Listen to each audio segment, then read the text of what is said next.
Ndabaramukije amahoro y'Imana bane namwe. Jo mugiye kubana ni Samson. Uno munsi tugire twige ibintu bibiri kuri Binance.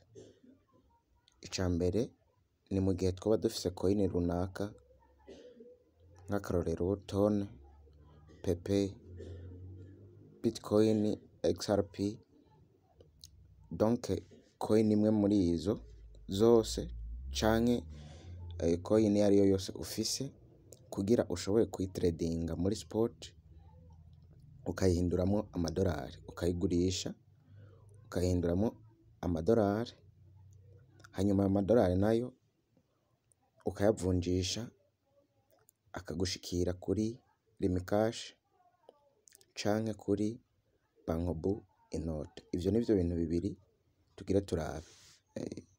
Rero ndagusaba ko ukurikirana video gushika iherangiye kugira ntihagire ikintu kigucika. Wibuke ko ugiye urasimbagurika ari ikintu kiba cavuzwe hagati utaba ukibonye neza. Rero ndagusaba ko ukurikirana video mpaka irangiye. Ikindi ndagusaba nimba uri mushasha kuri ino channel yacu ya Inzozi Zacu, ukore subscribe canke s'abone, ukore partage, share kugira n'abandi ushobore kubashikira. Ino channel rero dutanga ivyigwa bijanye na crypto. Muhawe ikaze mwese. Ndabashimira cane kuba bamaze gukora s'abone, abatarayikora nabo ndabasaba ko mukora s'abone kugira ngo bino bikorwa bishikire n'abandi kugira bibafashe cane. Sawa twagiye. Ngira murabona jewe mfise ino coin ya Tone, mfisemwo Tone 24 zifise agaciro k'amadolari 70, mfisemwo Pepe, mfisemwo Banana, mfisemwo izindi coin z'ubwoko butandukanye mfisemwo. Rero ngire mvunjishe ino Tone, zino Tone ndazihindure mu madolari, nongere ndazihindure amafaranga ashikire kuri Rimcash. Ico ukora ni iki: uriyemeza neza ko ano mafaranga ugira uhindure, ugira uvunjishe muri sport aba ari muri ino fenêtre ya sport. Aha muri sport ngira murabona ko ariho iri, nihiri. Rero mu gihe ayo mafaranga ari ngaha muri feature canke funding, ukora ico bita transfer. Ngira murabona ngaha aha mbere naho ugire uyakure, hanyuma aha naho ugire uyashire. No kuvuga tugire tuyakure ngaha muri hano muri funding. Désolé gato kubera je ariyo yarasanzwe ari muri spot wallet. Reka manza ndayashire muri funding, hanyuma ce ndayakura muri funding ndasubize muri spot wallet kugira bishobore kubafasha. Ndabikora gute? Rero ngaha ngire ndayashire muri, urahitamo ngaha ugomba kuyashira.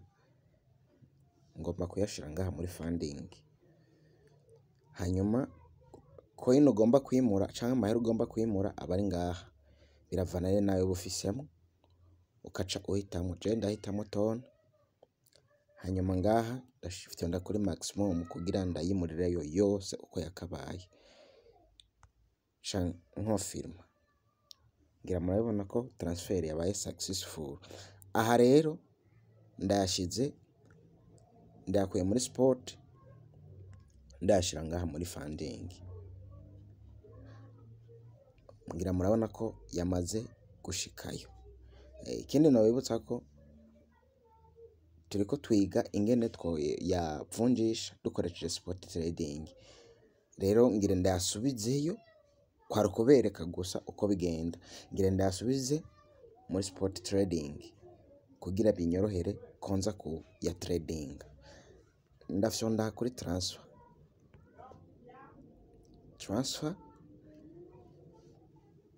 Ngira murabona ngaha from funding ari muri funding. hari mu bubiko, ahari ngaha muri funding niyo ntushobora kurotira nkarungikira uwundi muntu. Hanyuma ngira ce ndayashira ngaha muri spot trading, muri spot wallet. Ngira murabona ya coin ni ikirimwo, ndagira maximum hanyuma ce nkofirma. Ndongeye kubasaba ko mwakora partage na sabone. Ngira murabona ko yasubiye muri spot trading. Rero mu kuya trading, mu kuyahinduramwo amadolari, nshafyonda muri kano gafenet ka trade, nagafyondako trade. Ngira murabona ko bisanzwe bije. Aha urabona ko harimwo coin ya pepe, ariko nshaka guhindura coin ya tone.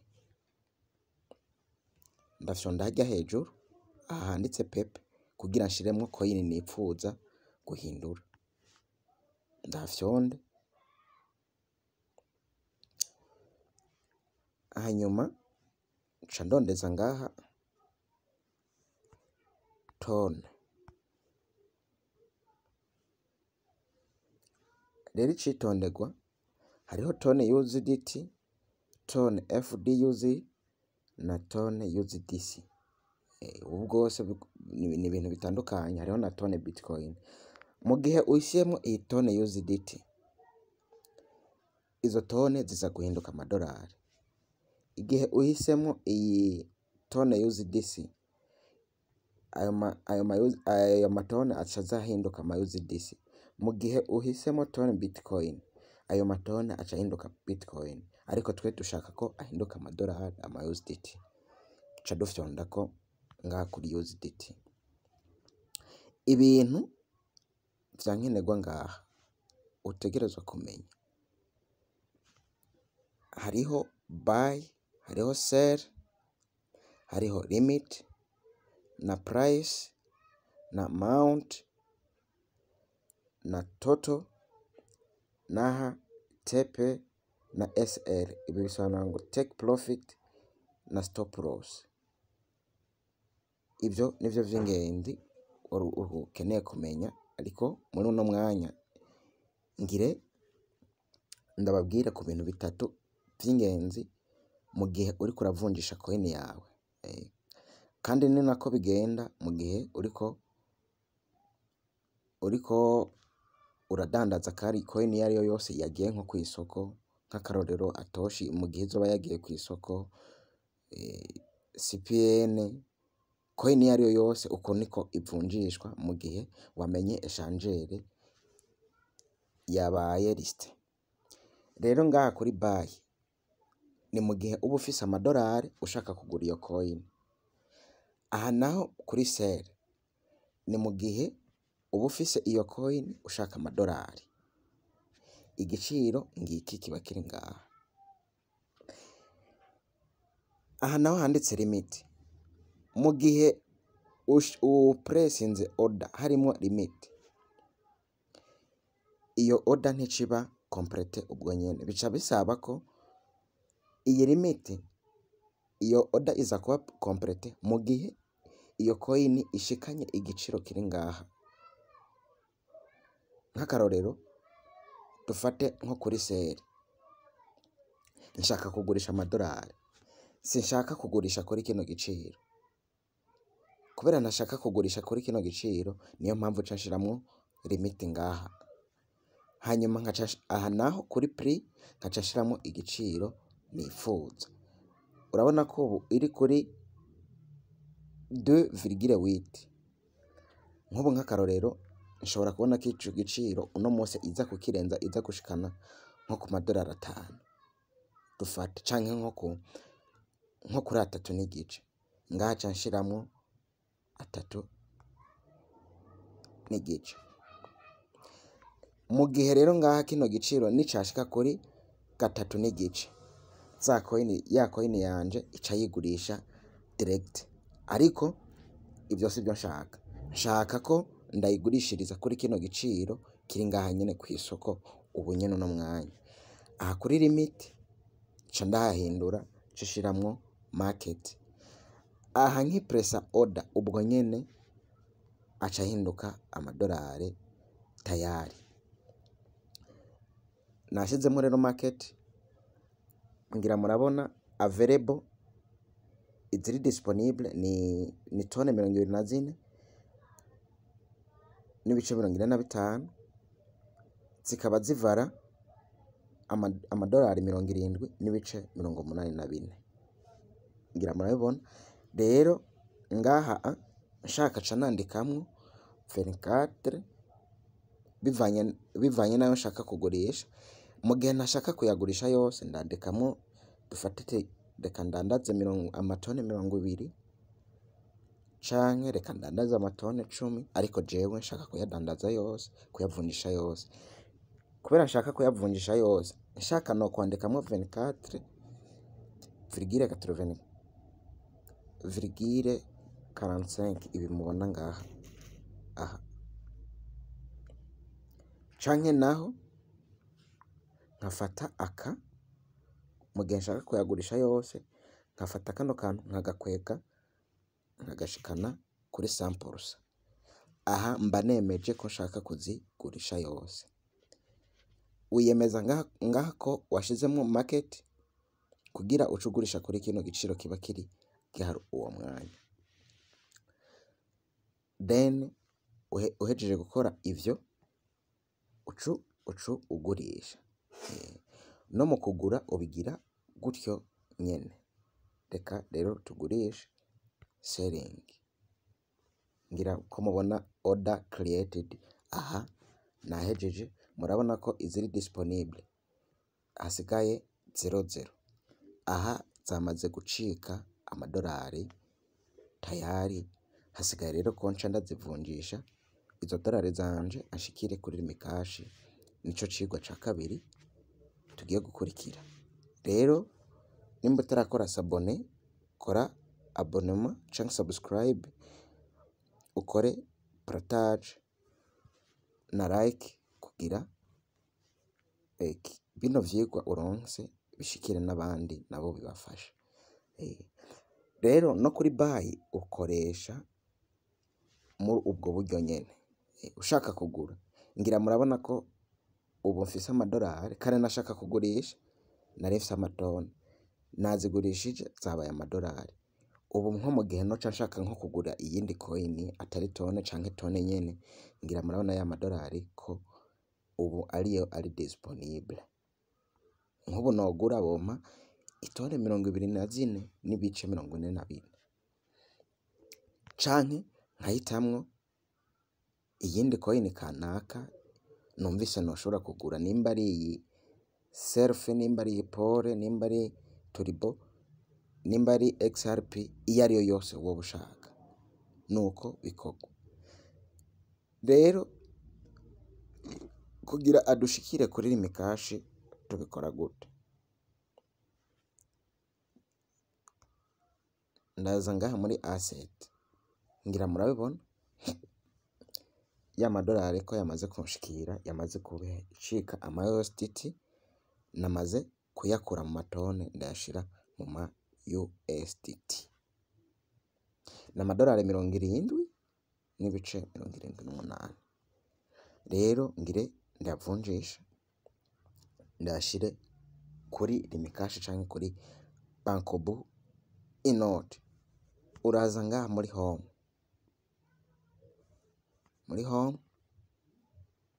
hanyuma ufyonde ngaha kuri kano kantu kuri peer to peer, P2P niho bikoregwa. Ukurikirane video yose kugira ntihagira akagucika. Ngira murabibona aha mu gihe ushaka aha mu gihe ufise amarundi, ushaka kuyahindura kuronka amadolari ucuca ngaha kuri buy. Mu gihe ufise amadolari ushaka amarundi ucuca ngaha kuri sell. Rero twe dufise amadolari dushaka amarundi adushikire kuri Bankobu Inode canke kuri limikashi, canca ngaha kuri sell. mukurikirane neza. Ngira murabona igiciro murakibona. Idolari riri ku bihumbi indwi n'amajana 38.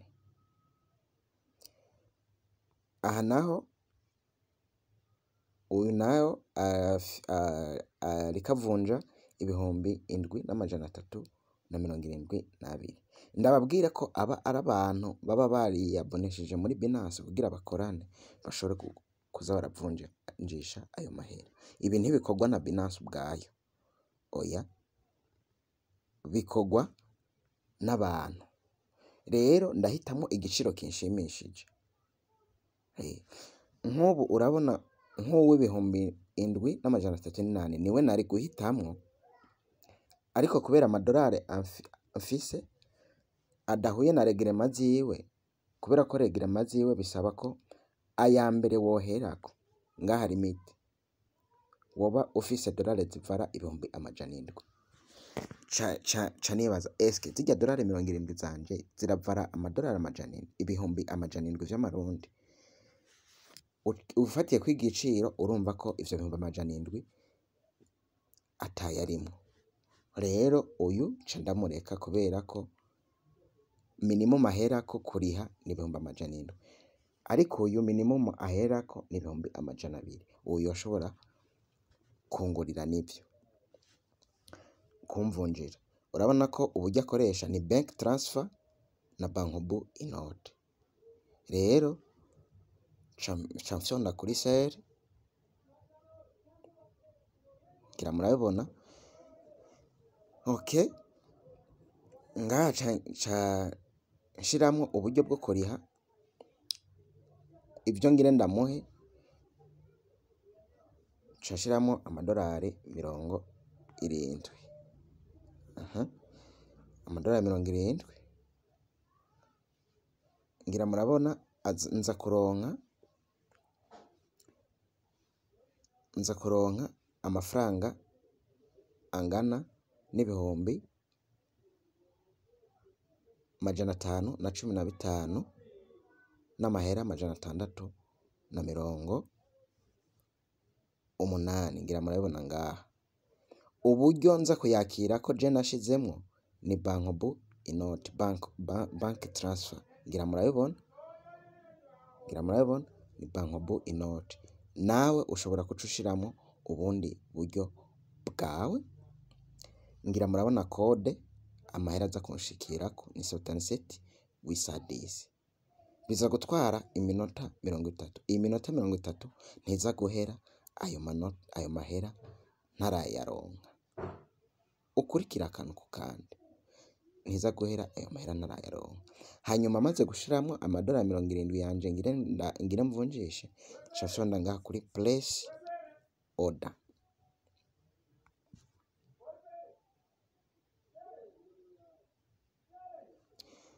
Ngira murabibona impamvu bampaye kano kantu bavuze ngo since you have insufficient asset in your funding account, we have automatically selected other wallet as a fund source. No kuvuga no kubera ko hamwe nabereka kare twakora ivyo ama transfer tuyakora muri funding tuyashira muri sport, niho aka kabazo kabereye.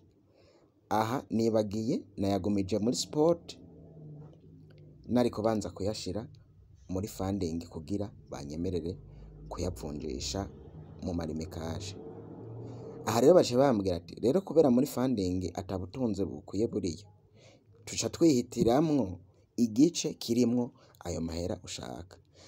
Aha rero ni mfyonza ngaha kuri knowledge baca bahitamo igice, baca bihitiramo igice ayo mahera ariko. Ngira urabibona. Désolé, bavuze ko igiciro kimeze nk'igihundutse gato, akaba ariyo mpamvu basubijemo. Reka subire plus order. Sawa, ni kurya nyene nta kintu kigoye kirimo. Connection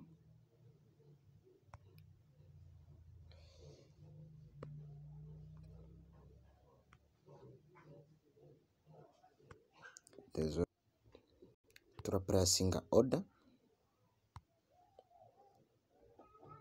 ngira murabibona izina ry'uwumvunjiye n'uyu, amahera amvunjiye naya, ngira ndonke 515,581. Aha ndindira ko amahera anshikira, anshikiriye niho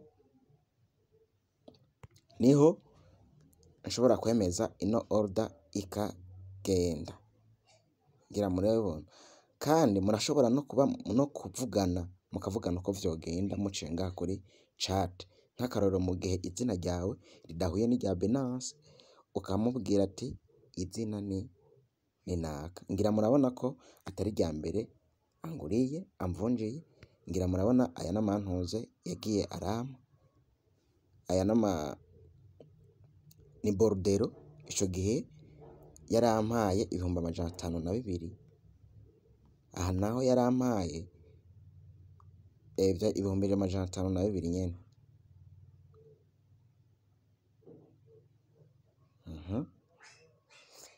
Ngaha urabona aka message arambwiye ko amahera yanshikiriye, canja kuraba ko ayo mahera yanshikiriye koko. Reka ndabe muri message,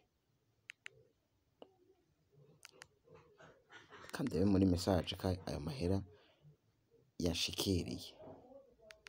Mu gihe nsanze atanshikiriye ntabwo nemeza hano.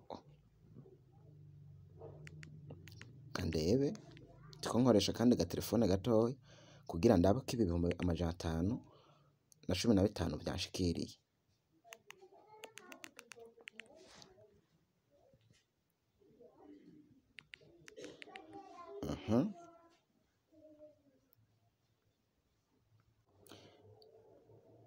Nariko ndacekinga amahera yanshikiriye.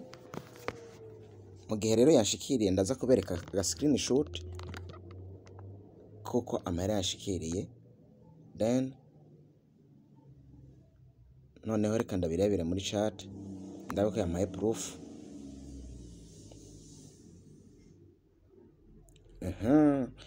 Okay, ngira murabona proof ngiyi arampaye Bordere 515,608. Urabona ko amahera yamaze kunshikira kuri Bankobu inoti, kandi no kuri konti yanje mu gatelefone gatoya yashikiyemo nayabonye. Aho rero mu gihe nayabonye ca fyonda ngaha no hejuru hari ibara ry'umuhondo ngo payment received. Mu gihe rero nayabonye ca nemeza. Ngira murabona received payment in your account. Binance rikirambaza amahera yawe wayabonye. Ngaha mu gihe mfyonze ngo ngaha I have not payment from Dubai. Aha ni mu gihe noba ntayabonye.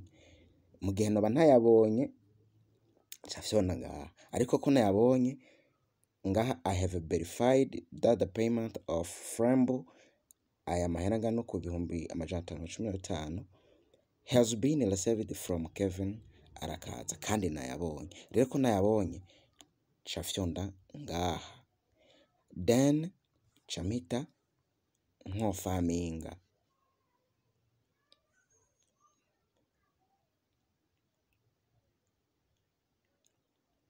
Ni ibintu byoroshe cane.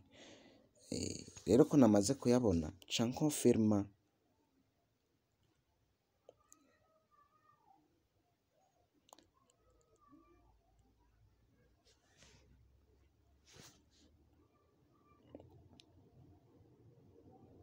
Aha rero tayari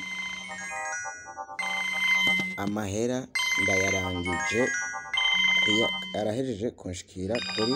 Ngira murabibona ko amahera yamaze kunshikira, namaze kuvunjisha.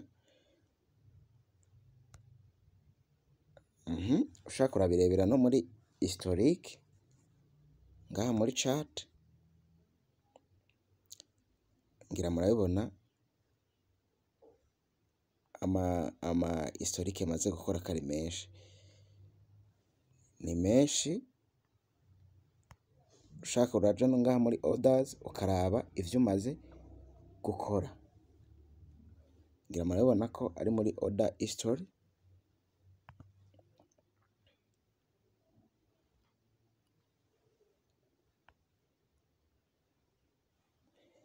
Ngira murabona ko iyi yabaye completed, iyi niyo nkoze ubu nyene 515.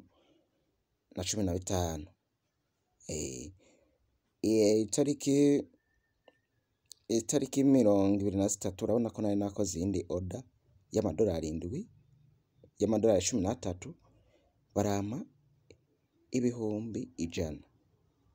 aha nariko ndagura no ngaha nariko ndagura, ngira murabibona izi order zose nakoze ni ibintu vyoroshe cane. Aha ndavunjisha ndayafise kuri Rime Cash, nshaka amadolari ndabigira nkuko nyene, ndayafise muri Binance nshaka amarundi ndabikora nkuko nyene, nta kintu kigoye kirimo. Rero Imana ibandanye kubaha umugisha mubo twabanye, mwakoze cane. Nsubiye kubibutsa ko mwakora subscribe, s'abonner, like na share canke partage kugira ngo ibintu bibandanye kugenda neza. Ngira murabona ko no mu bubiko za dolari 70 zamaze kugenda, nsigaje ko 0,7. Izi 0,7 nshobora kuba ndaziguye iyindi coin nkayishira muri holding. Rero Imana ibahe umugisha. Jewe mwari kumwe ni Samson. Ciao ciao, Imana ikomeze ibarinde. Murakoze cane.